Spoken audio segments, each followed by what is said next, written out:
আব্দুল্লাহ বা আব্দুর রহমান আব্দুর রহিমকে জনগণের সামনে প্রধান বক্তা হিসেবে পেশ করতে হবে, তাই আমি সহযোগিতায় থাকব, এমন ছোট ধারণা আমার কোনোদিন ছিল না, আজও নেই। আমার জীবনে আমি আব্দুল্লাহ আব্দুর রহমান আব্দুর রহিম আমাকে দিয়ে পরিচিত হবে, আল্লাহর ভালোবাসা নিবে, মানুষের ভালোবাসা নিবে, এইটা আমি কোনোদিন ভাবিনি। বরং আমি এইটা ভেবেছি যে জনগণ যদি আমাকে চিনতে না পারে তখন আমি বলবো আমি আব্দুল্লাহর পিতা, আমি আব্দুর রহমান আব্দুর রহিমের পিতা। আমরা কোনোদিন পিছন দিকে আসিনি, ছোট চিন্তা করিনি। আমাকে দিয়ে ছেলেদের পরিচিত হওয়া চাইনি। যখনই আল্লাহকে বলেছি তখন বলেছি, যখনই আল্লাহকে বলছি তখনই বলছি আল্লাহ তুমি তাদেরকে দিনের বড় খাদেম হিসেবে কবুল করো, তাদের ইলমে বিদ্যায় বরকত দান করো, তাদের রুজিতে বরকত দান করো, তাদের তাকওয়া ভিক্ষা দাও। এই কথা আমি বলার চেষ্টা করেছি। আমাকে দিয়ে ছেলেদের পরিচিতি লাভ করা আমি চাইনি। আমি একেবারেই সাধারণ নগণ্য মানুষ।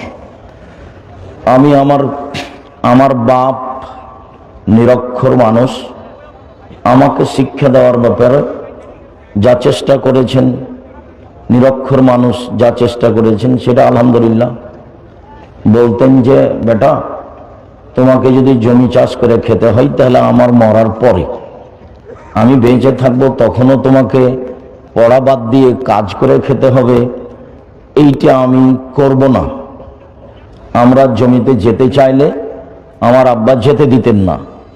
গরু একটা খোঁটা, বুঝেন কিনা, একটা খুঁটিতে বাঁধা আছে, তা আমরা যদি এই খুঁটি থেকে ওখানে নিয়ে যেতে চাইতাম তো আমার আব্বা বলতেন না বেটা আমি ওটা করব, ওটাও যদি তোমাকে করা লাগে তাহলে আমার পরে। আমার আব্বা কৃষক মানুষ, তো আমার আব্বা চাইতেন যে আমরা পড়াশোনা করে কিছু শিখব। তা আমরা ভাঙাচুরা শিখার ভিত্তিতে আমরা ছেলে মেয়েকে শিক্ষা দেওয়ার ব্যাপারে কিছুটা ঘাটতি রাখছি, এটা আমার বিবেচনায় কোনোদিন আসেনি, আর আমি কোনোদিন ছোট চিন্তাও করিনি। আল্লাহ সর্বশক্তিমান, সবকিছু তিনি করতে পারেন, তার কাছে বড় আশা করাই ভালো। বড় আশা করলে তিনি পূর্ণ করতে পারেন। তিনি তো আর মানুষ নন যে আমাকে বলবেন যে তুমি এত বড় দাবি করো কোথা থেকে, আমি কোথা থেকে দিব। এইভাবে কি আল্লাহ বলবেন? আপনার ছেলেকে যদি আল্লাহ আলবানি করে দেন, ইমাম বুখারী করে দেন, তা আল্লাহর দয়া রহমতের অভাব আছে? আমি যেহেতু আব্দুল্লাহ এখনো আসেনি, না এসেছে নাকি, তো স্টেজে আসেনি, তার আগে একটা কথা বলি, আসলে ওটা মানাতো না।